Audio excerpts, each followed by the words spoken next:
Amazon കമ്പനിക്ക് അവരുടെ configuration ഫയലിൽ മിസ്സായ ഒരു സെമിക്കോളം കാരണം അവരുടെ ടോട്ടൽ റവന്യൂല് $150 million ആണ് നഷ്ടപ്പെട്ടത്. അതുപോലെ നൈറ്റ് ക്യാപിറ്റൽ എന്ന് പറഞ്ഞിട്ടുള്ള ഒരു കമ്പനി നിങ്ങളിൽ കുറച്ച് പേരെങ്കിലും കേട്ടിട്ടുണ്ടാവും. അവരുടെ ഒരു ഡിപ്ലോയ്മെന്റ് ടൈമിൽ സംഭവിച്ച ചെറിയൊരു മിസ്റ്റേക്ക് കാരണം $440 million ആണ് നഷ്ടപ്പെട്ടത്. അതും ഒരു 45 മിനിറ്റ്സിനുള്ളിൽ. നമ്മൾ ഇന്നത്തെ വീഡിയോയുടെ ഈ ടോപ്പിക്കും ഇതാണ്. ഒരു മേജർ ആയിട്ടുള്ള 5 ടോപ്പ് ടെക് കമ്പനീസ് അവരുടെ ഒരു ഡെവോപ്സ് പ്രാക്ടീസസിൽ വന്നിട്ടുള്ള മിസ്റ്റേക്ക് കാരണം അവരുടെ റവന്യൂവിൽ വന്ന ഡിസാസ്റ്റേഴ്സും അതിന്റെ ബേസിക് ആയിട്ടുള്ള റീസണും അത് നമ്മൾ എങ്ങനെ റിപ്പീറ്റ് ചെയ്യാതിരിക്കാം, നമ്മൾ ഡെവോപ്സ് പ്രോസസ്സിൽ എങ്ങനെ പ്രിവെന്റ് ചെയ്യാമെന്നാണ് നമ്മൾ ഇന്നത്തെ വീഡിയോയിൽ ഡിസ്കസ് ചെയ്യാൻ പോകുന്നത്. എസ്പെഷ്യലി നമ്മൾ പറയാൻ പോകുന്ന മൂന്നാമത്തെ ഒരു കേസ് സ്റ്റഡിയിൽ വരുന്ന ഡീറ്റെയിൽസ് ഇപ്പോഴും നമ്മളിൽ കുറെ കമ്പനീസ് ഒക്കെ റിപ്പീറ്റ് ചെയ്യുന്നതായിരിക്കും കേട്ടോ. അപ്പൊ ഒരു വീഡിയോന്റെ എൻഡ് വരെ കാണാൻ ശ്രമിക്കുക, നിങ്ങൾക്ക് ഡെഫിനറ്റ് ആയിട്ടും യൂസ്ഫുൾ ആവും. അതുപോലെ എന്റെ ചാനൽ ഫസ്റ്റ് ടൈം ആണ് കാണുന്നതെന്നുണ്ടെങ്കിൽ എന്റെ പേര് അനു എന്നാണ്.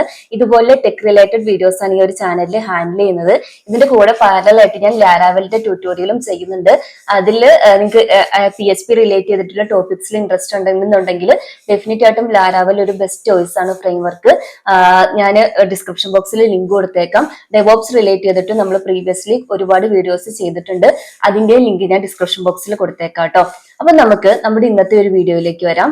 നമ്മൾ നേരത്തെ ഡിസ്കസ് ചെയ്ത ഒരു നൈറ്റ് ക്യാപിറ്റൽ എന്റെ കമ്പനി തന്നെയാണ് കേട്ടോ നമ്മുടെ ഫസ്റ്റ് കേസ് സ്റ്റഡി.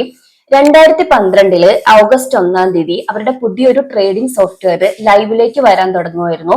അവരുടെ ഡിപ്ലോയ്മെന്റ് പ്ലാൻ ഭയങ്കര സിമ്പിൾ ആയിരുന്നു. 8 സെർവറിലേക്ക് ഈ ഒരു അപ്ഡേറ്റ് കൊണ്ടുവരിക. പക്ഷെ അവർ നോട്ടീസ് ചെയ്യാതെ പോയൊരു കേസ് ഉണ്ടായിരുന്നു. ഒരിക്കലും റൺ ആവാൻ പാടില്ലാത്ത ഒരു പഴയ ലെഗസി കോഡ് ഈ സെർവേഴ്സിലെല്ലാം ഉണ്ടായിരുന്നു. അപ്പം അവർ ഈ അപ്ഡേറ്റ് ചെയ്തപ്പം അവരുടെ 7 സെർവറിലേക്കും പ്രോപ്പർ ആയിട്ട് ഈ ഒരു അപ്ഡേറ്റ് കിട്ടി. ഒരു സെർവറിന് അപ്ഡേറ്റ് കിട്ടിയില്ല, അത് ആ പഴയ കോഡ് തന്നെ അവിടെ നിന്നു. അതിന്റെ റിസൾട്ട് എന്താന്ന് ചോദിച്ചിട്ടുണ്ടെങ്കിൽ ആ ഒരു സെർവറിൽ ഒരിക്കലും ആക്റ്റീവ് ആവാൻ പാടാത്ത, റൺ ആവാൻ പാടില്ലാത്ത ആ ഒരു കോഡ് ആക്റ്റീവായി റൺ ചെയ്യാൻ സ്റ്റാർട്ട് ചെയ്തു. അവരുടെ ട്രേഡിംഗ് സ്റ്റാർട്ട് ചെയ്തു.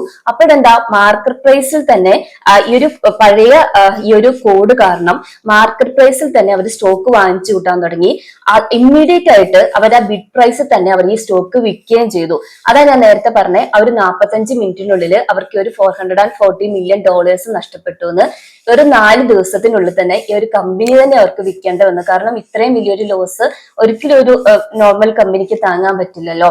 അപ്പൊ നമ്മൾ നോക്കേണ്ടത് ഇതിന്റെ ബേസിക് ആയിട്ടുള്ള റീസൺ എന്താണ്. ഒന്ന്, അവർക്ക് പ്രോപ്പർ ആയിട്ടുള്ള ഒരു ഡിപ്ലോയ്മെന്റ് വെരിഫിക്കേഷൻ ഉണ്ടായിരുന്നില്ല അല്ലെ. അതായത് കൃത്യമായിട്ട് ഒരു വെരിഫിക്കേഷൻ ഉണ്ടായിരുന്നെങ്കിൽ ഈ ഒരു സെർവറിൽ അപ്ഡേറ്റ് ആയിട്ടില്ല എന്നുള്ളത് അവർക്ക് ഇമ്മീഡിയറ്റ് ആയിട്ട് കണ്ടുപിടിക്കായിരുന്നു. പിന്നെ കണ്ടുപിടിച്ചാൽ പോലും അവർക്ക് ഒരു പ്രോപ്പർ റോൾ ബാക്ക് സ്ട്രാറ്റജി ഉണ്ടായിരുന്നില്ല. ഇമ്മീഡിയറ്റ് ആയിട്ട് റോൾ ബാക്ക് ചെയ്യാൻ വേണ്ടിയിട്ടുള്ള ഒരു സ്ട്രാറ്റജി അവർക്ക് ഉണ്ടായിരുന്നില്ല. പിന്നെ ഏറ്റവും ബേസിക് റീസൺ എന്താ, ഓട്ടോമേറ്റഡ് ഡിപ്ലോയ്മെന്റ് പ്രോസസ് അവർ ഇംപ്ലിമെന്റ് ചെയ്തിട്ടില്ല എന്നുള്ളതാണ്. അപ്പൊ നമുക്ക് ഇതിൽ കൊണ്ടുവരാൻ പറ്റുന്ന ഏറ്റവും സിമ്പിൾ ആയിട്ടുള്ള ഫിക്സ് എന്താന്ന് വെച്ചിട്ടുണ്ടെങ്കിൽ ഓട്ടോമേറ്റഡ് ആയിട്ടുള്ള വെരിഫിക്കേഷൻ ചെക്സോട് കൂടിയ ഒരു ബ്ലൂ ഗ്രീൻ ഡിപ്ലോയ്മെന്റ് യൂസ് ചെയ്യുക. അത് നമ്മൾ ഡീറ്റെയിൽ ആയിട്ട് ഒരു വീഡിയോ ചെയ്യാം കേട്ടോ. അതുപോലെ തന്നെ ഒരിക്കലും പ്രൊഡക്ഷൻ സെർവറിലേക്ക് നിങ്ങൾ മാനുവലി ഡിപ്ലോയ്മെന്റ് ചെയ്യാതിരിക്കുക. ഇപ്പൊ അതൊക്കെ ഓട്ടോമേറ്റഡ് ആയിട്ടുണ്ട്. ഓൾമോസ്റ്റ് എല്ലാ കമ്പനീസിലും തന്നെ ഒരു മാനുവൽ ഡിപ്ലോയ്മെന്റ് ഒക്കെ ഓൾമോസ്റ്റ് പോയിട്ടുണ്ട്. എന്നാലും ഇപ്പോഴും കണ്ടിന്യൂ ചെയ്യുന്നുണ്ടെങ്കിൽ ഇതുപോലുള്ള ഡിസാസ്റ്റേഴ്സ് നിങ്ങളുടെ യൂസേഴ്സിന് വന്നിട്ടുണ്ടെങ്കിൽ നമുക്കൊരിക്കലും അത് നമ്മുടെ തലയിൽ ഇരിക്കുകയും ചെയ്യും. അത് നമുക്ക് അഫോർഡ് ചെയ്യാനും പറ്റില്ല അല്ലെ. സോ ഈ ഒരു ബ്ലൂ ഗ്രീൻ ഡിപ്ലോയ്മെന്റ് ഒക്കെ ബെറ്റർ ആയിട്ടുള്ള ഓപ്ഷൻ ആണ് കേട്ടോ. ഇനി രണ്ടാമത്തത് നമ്മൾ ഈ പറഞ്ഞ ആമസോണിൽ വന്ന ഒരു ഡിസാസ്റ്റർ ആണ്. 2017 ഫെബ്രുവരി 28 ആമസോണിലെ എഞ്ചിനീയേഴ്സ് അവരുടെ S3 സെർവേഴ്സിനെ ഡീബഗ് ചെയ്യാൻ സ്റ്റാർട്ട് ചെയ്തു. അവരുടെ ഉദ്ദേശം എന്തായിരുന്നു ചോദിച്ചിട്ടുണ്ടെങ്കിൽ കുറച്ച് സെർവേഴ്സിനെ റിമൂവ് ചെയ്യാൻ വേണ്ടിയിട്ടായിരുന്നു. പക്ഷെ അവർ ടൈപ്പ് ചെയ്തിട്ടുള്ള ഈ ഒരു കമാൻഡ് കൊണ്ട് എന്താ സംഭവിച്ചതെന്ന് ചോദിച്ചിട്ടുണ്ടെങ്കിൽ അവർ ഉദ്ദേശിച്ചതിലും കൂടുതൽ സെർവേഴ്സിനെ അവർ അബദ്ധത്തിൽ റിമൂവ് ചെയ്തു. അതിന്റെ റിസൾട്ട് എന്താന്ന് വെച്ചിട്ടുണ്ടെങ്കിൽ നെക്സ്റ്റ് 4 hours ഇന്റർനെറ്റ് കംപ്ലീറ്റ് ആയിട്ട് ഡൗൺ ആയി. ഇത് അഫക്ട് ചെയ്തത് വേറെ കുറച്ച് കമ്പനീസിനെ ആയിരുന്നു. അതായത് എസ്പെഷ്യലി എന്താ പറയാ, നെറ്റ്ഫ്ലിക്സ്, സ്പോട്ടിഫൈ, സ്ലാക്ക്, എയർബിഎൻബി, ഈ കമ്പനിക്കെല്ലാം നമ്മൾ നേരത്തെ പറഞ്ഞ പോലെ ഒരു $150 million അവരുടെ ടോട്ടൽ പ്രോഫിറ്റിൽ അല്ലെങ്കിൽ റവന്യൂല് നഷ്ടപ്പെട്ടു. അപ്പൊ ഇവര് വരുത്തിയ ഡെവോപ്സ് മിസ്റ്റേക്ക് എന്തായിരുന്നു, ഒന്ന് ഇതുപോലെ ഡിസ്ട്രക്റ്റീവ് ആയിട്ടുള്ള കമാൻഡ്സിനെ റൺ ചെയ്യുമ്പോൾ അവർക്കൊരു പ്രോപ്പർ സേഫ് ഗാർഡ് ഉണ്ടായിരുന്നില്ല, ഇംപ്ലിമെന്റ് ചെയ്തിട്ടുണ്ടായിരുന്നില്ല. അതുപോലെ ഈ ഒരു ഡിസ്ട്രക്റ്റീവ് കമാൻഡ്സ് ഓപ്പറേഷന് പ്രോപ്പർ ആയിട്ട് ഒരു സ്റ്റേജിങ് എൻവറോൺമെന്റ് അവർ സെറ്റ് ചെയ്തിട്ടുണ്ടായിരുന്നില്ല. ഉണ്ടായിരുന്നെങ്കിൽ ഈ ഒരു മിസ്റ്റേക്ക് അവർക്ക് മുന്നേ ഐഡന്റിഫൈ ചെയ്യാൻ പറ്റുമായിരുന്നല്ലേ.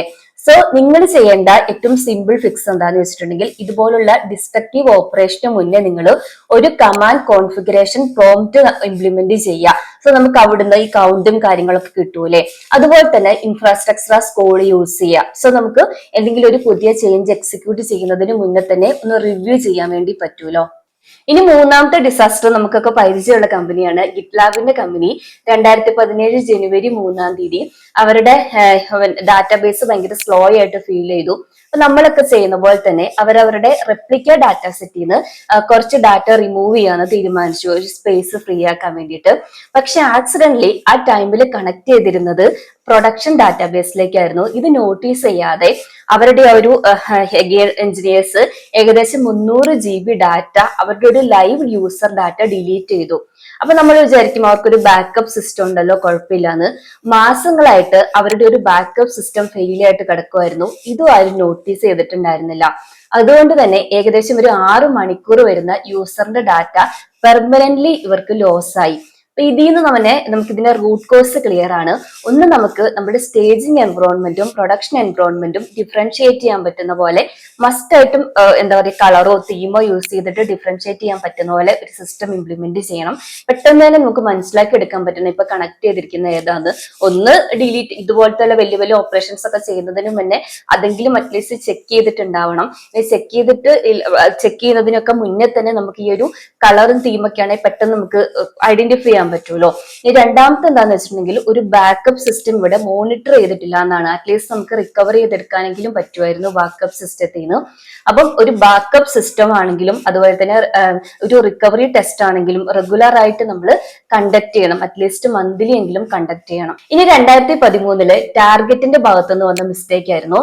അതായത് അവരൊരു പുതിയ POS സിസ്റ്റം അവരുടെ എല്ലാ കനേഡിയൻ സ്റ്റോറിലേക്കും ലോഞ്ച് ചെയ്യാൻ വേണ്ടി തീരുമാനിച്ചു. ഒരു ഫേസ്ഡ് റോൾ ഔട്ട്സും ഒരു പൈലറ്റ് ടെസ്റ്റിംഗ് ഒന്നും ഇല്ലാതെയാണ് അവർ ഒരു പ്രോസസ്സിന് നിന്നത്. അതിന്റെ റിസൾട്ട് എന്താണ്? അവരുടെ സിസ്റ്റത്തിന് ഈ ഒരു ലോഡ് ഹാൻഡിൽ ചെയ്യാൻ പറ്റിയില്ല. അവരുടെ ഏറ്റവും വലിയ ഇഷ്യൂ വന്നത് എന്താന്ന് വെച്ചിട്ടുണ്ടെങ്കിൽ അവരുടെ ഇൻവെന്ററിയിൽ ഒരു ഇൻകറക്റ്റ് ആയിട്ടുള്ള സ്റ്റോക്ക് ലെവൽസ് കാണിക്കാൻ തുടങ്ങി. കസ്റ്റമേഴ്സിന് അവരുടെ സാധനങ്ങളൊന്നും പർച്ചേസ് ചെയ്യാൻ പറ്റിയില്ല. അതായത് വെയർഹൗസ് ഫുള്ളാണ്, പക്ഷെ ഷെൽഫ് എല്ലാം എംപ്റ്റി ആണ്. ആ ഒരു അവസ്ഥയാണ് കേട്ടോ വന്നത്. അതിന്റെ റിസൾട്ട് എന്താന്ന് വെച്ചിട്ടുണ്ടെങ്കിൽ ടാർഗറ്റിന് അവരുടെ 133 വരുന്ന ഷോപ്സിന് അടച്ചു പൂട്ടേണ്ടി വന്നു. അവർക്ക് അവരുടെ 17,600 വരുന്ന ജീവനക്കാർക്ക് അവരുടെ ജോലി നഷ്ടപ്പെട്ടു. അപ്പൊ മൊത്തം അവർക്ക് നഷ്ടം വന്നത് $2.5 ബില്യൺ ആണ്. അപ്പം ഇതിന്റെ റൂട്ട് കോസ് നമുക്ക് ക്ലിയർ ആണ്. ഒരു ടെസ്റ്റിംഗ് ഇല്ലാതെ ഇതുപോലൊരു ബിഗ് ബാങ് ഡിപ്ലോയ്മെന്റ് കൊണ്ടുവന്നതല്ലേ. അപ്പൊ എപ്പോഴും കാനറി ഡിപ്ലോയ്മെന്റ് ആണ് എന്താ പറയുക, ഗ്രാജുവൽ ആയിട്ടുള്ള ഡിപ്ലോയ്മെന്റ് ആണ് ഏറ്റവും ബെറ്റർ. അതായത് ചെറിയൊരു യൂസർ ബേസിലേക്ക് ഫസ്റ്റ് ഡിപ്ലോയ് ചെയ്യുക, അതിന്റെ റിസൾട്ടിൽ നിന്ന് ഗ്രാജുവലി സിസ്റ്റത്തിലേക്കും ടോട്ടൽ യൂസേഴ്സിലേക്കും കൊണ്ടുവരിക. അതുപോലെ തന്നെ പ്രൊഡക്ഷൻ നിങ്ങളൊരു ഇതുപോലെ വലിയൊരു ഡിപ്ലോയ്മെന്റ് ചെയ്യുന്നതിന് മുന്നേ നിങ്ങളുടെ actual user level data use ചെയ്തിട്ടും അതിന്റെ ട്രാഫിക്കിനെ കൺസിഡർ ചെയ്തിട്ടും ഒരു ടെസ്റ്റ് നടത്തിയതിനു ശേഷം മാത്രം ഇതുപോലെ ബിഗ് ബാങ് ഡിപ്ലോയ്മെന്റ്സ് കസ്റ്റമർ സൈറ്റിലേക്ക് കൊണ്ടുവരിക. ഇനി നമ്മുടെ അവസാനത്തെ കേസ് സ്റ്റഡി 2021 ജൂൺ 8 ഫാസ്റ്റ്ലിയിൽ വന്ന ഒരു സോഫ്റ്റ്വെയർ കോൺഫിഗറേഷൻ അപ്ഡേറ്റ്, ഒരു നോർമൽ സോഫ്റ്റ്വെയർ കോൺഫിഗറേഷൻ അപ്ഡേറ്റ് ആയിരുന്നു. പക്ഷെ അതൊരു ബഗ്ഗിനെ ട്രിഗർ ചെയ്തു. ഇവര് നോട്ടീസ് ചെയ്തില്ല. അത് അവരുടെ മുഴുവൻ ഗ്ലോബൽ നെറ്റ്വർക്കിനെയും ഡൗൺ ആക്കി. അതായത് ഇത് അഫക്ട് ചെയ്തത് നമ്മൾ നേരത്തെ പറഞ്ഞ പോലെ ആമസോൺ, അതുപോലെ തന്നെ Reddit, GitHub, Stack Overflow, PayPal, Spotify തുടങ്ങിയിട്ടുള്ള കമ്പനീസ് ആയിരുന്നു. അപ്പൊ ഏറ്റവും ബേസിക് ആയിട്ട് പറയുവാണെങ്കിൽ ഏകദേശം 1 മണിക്കൂറോളം ഒരു ഇന്റർനെറ്റ് എന്താ പറയാ പ്രവർത്തിക്കാതെയായി. അപ്പൊ ഇതിന്റെ മെയിൻ ആയിട്ട് വരുന്ന ഡെവോപ്സ് മിസ്റ്റേക്ക് എന്താ? ഒന്ന്, നമ്മൾ നേരത്തെ പറഞ്ഞ പോലെ ഒരു ഗ്രാജുവൽ കോൺഫിഗറേഷൻ റോൾ ഔട്ട് ആയിരുന്നു ഇതിലൂടെ ഉണ്ടായിരുന്നത്. ഗ്രാജുവലി ആയിരുന്നില്ല. എസ്പെഷ്യലി കോൺഫിഗറേഷന്റെ ഒക്കെ കേസിൽ വരുമ്പം ഒരു കോൺഫിഗറേഷൻ ചേഞ്ചസിന്റെ ടെസ്റ്റ് ഇവിടെ കണ്ടക്ട് ചെയ്തിട്ടില്ല എന്നുള്ളത് നമുക്ക് ഇതിൽ നിന്ന് എവിഡന്റ് ആണ്. കാരണം അല്ലെങ്കിൽ ആ ബഗ് അവർക്ക് നേരത്തെ കിട്ടിയാനല്ലേ. ഇതിന്റെ ഏറ്റവും സിമ്പിൾ ആയിട്ടുള്ള ഫിക്സ് എന്താണ്? ഒരു സ്റ്റേജിൽ റോൾ ഔട്ട്സ് വേണം. അതുപോലെ തന്നെ നമ്മൾ പ്രീവിയസ് കേസിൽ പറഞ്ഞ പോലെ ഓട്ടോമേറ്റഡ് ആയിട്ടുള്ള ഒരു റോൾ ബാക്ക് ട്രിഗറും ഇവിടെ കണ്ടക്ട് ചെയ്യണം. ഇങ്ങനെ ഒരു ഇഷ്യൂ ഡിറ്റക്ട് ചെയ്ത് ഓട്ടോമാറ്റിക് ആയിട്ട് റോൾ ഔട്ട് ചെയ്യാൻ പറ്റണം റോൾ ബാക്ക് ചെയ്യാൻ വേണ്ടി പറ്റണം അവരുടെ സിസ്റ്റത്തിന്. ഇത് കോൺഫിഗറേഷൻ മാനേജ്മെന്റ് ശ്രദ്ധിക്കേണ്ട കേസായിരുന്നു. നമ്മൾ ഈ പറഞ്ഞ 5 കോമൺ ഡെവോപ്സ് ഡിസാസ്റ്ററിൽ നിന്നും നമുക്ക് മനസ്സിലാവുന്ന ഒരു പാറ്റേൺ ഉണ്ടല്ലേ. ഒന്ന് നമ്മൾ അവോയ്ഡ് ചെയ്യേണ്ടത് നമ്മുടെ മാനുവൽ ഡിപ്ലോയ്മെന്റ് പ്രോസസ് ആണ്. എപ്പോഴും അതിനെ ഓട്ടോമേറ്റ് ചെയ്യുക, എല്ലാ സ്റ്റെപ്പും ഓട്ടോമേറ്റ് ചെയ്യുക. അതുപോലെ തന്നെ എൻവറോൺമെന്റ് സെപ്പറേഷൻ കൊണ്ടുവരിക, എസ്പെഷ്യലി പ്രൊഡക്ഷനും സ്റ്റേജിങ്ങും നമ്മൾ പറഞ്ഞ പോലെ കളറോ തീമോ ഒക്കെ യൂസ് ചെയ്തിട്ട് ഡിഫറൻഷിയേറ്റ് ചെയ്യാൻ ട്രൈ ചെയ്യുക. ബാക്കപ്പ് സിസ്റ്റം മോണിറ്ററിംഗ് മസ്റ്റ് ആയിട്ട് ഇംപ്ലിമെന്റ് ചെയ്യണം. എന്താ പറയാ, പ്രോപ്പർ ആയിട്ടുള്ള റിക്കവറി ടെസ്റ്റും കണ്ടക്ട് ചെയ്തുകൊണ്ടിരിക്കണം. അറ്റ്ലീസ്റ്റ് മന്ത്ലി എങ്കിലും ബാക്കപ്സ് ടെസ്റ്റ് ചെയ്തുകൊണ്ടിരിക്കുക. അതുപോലെ തന്നെ ഒരു ബിഗ് ബാങ് ഡിപ്ലോയ്മെന്റിനെക്കാളും എപ്പോഴും നല്ലത് ഘട്ടം ഘട്ടമായി ഗ്രാജുവലി റോൾ ഔട്ട് ചെയ്യുന്നതായിരിക്കും. ഒരു സ്മോൾ സെറ്റ് ഓഫ് യൂസേഴ്സിൽ നിന്ന് ഗ്രാജുവലി എന്ത് ചെയ്യണം, എല്ലാ ഒരു ആക്ച്വൽ യൂസേഴ്സിലേക്ക് അല്ലെങ്കിൽ ആ ഒരു ക്രൗഡിലേക്ക് എത്തുന്നതിന് മുന്നേ ആ ഒരു സ്റ്റേജിങ് എൻവറോൺമെന്റ് നിന്നിട്ട് ഒരു കംപ്ലീറ്റ് ടെസ്റ്റ് നിങ്ങൾ കണ്ടക്ട് ചെയ്തിട്ടുണ്ടാവണം. അതുപോലെ തന്നെ ഒരു പ്രോപ്പർ റോൾ ബാക്ക് സ്ട്രാറ്റജി ഇല്ലാത്തതുകൊണ്ടാണ് ഈ ഒരു ഫെയിൽ ആയത്. സോ ഒരു ഡിസാസ്റ്റർ വരുന്നത് വരെ വെയിറ്റ് ചെയ്യുന്നതിന് പകരം പ്രോപ്പർ ആയിട്ട് പ്ലാൻ ചെയ്ത് ഒരു റോൾ ബാക്ക് സിസ്റ്റവും കൂടെ ഇംപ്ലിമെന്റ് ചെയ്യുക പ്രോപ്പർ ആയിട്ട്. നമ്മൾ ഈ പറഞ്ഞ ഡിസാസ്റ്റേഴ്സിൽ നിന്നെല്ലാം ക്വിക്കായിട്ട് റിക്കവർ ചെയ്ത കമ്പനീസിന് ഒരു കോമൺ നേച്ചർ ഉണ്ടായിരുന്നു. അവര് നടന്ന സംഭവങ്ങളെല്ലാം ഒരു ലേണിംഗ് ഓപ്പർച്യൂണിറ്റി ആയിട്ടാണ് കൺസിഡർ ചെയ്തത്.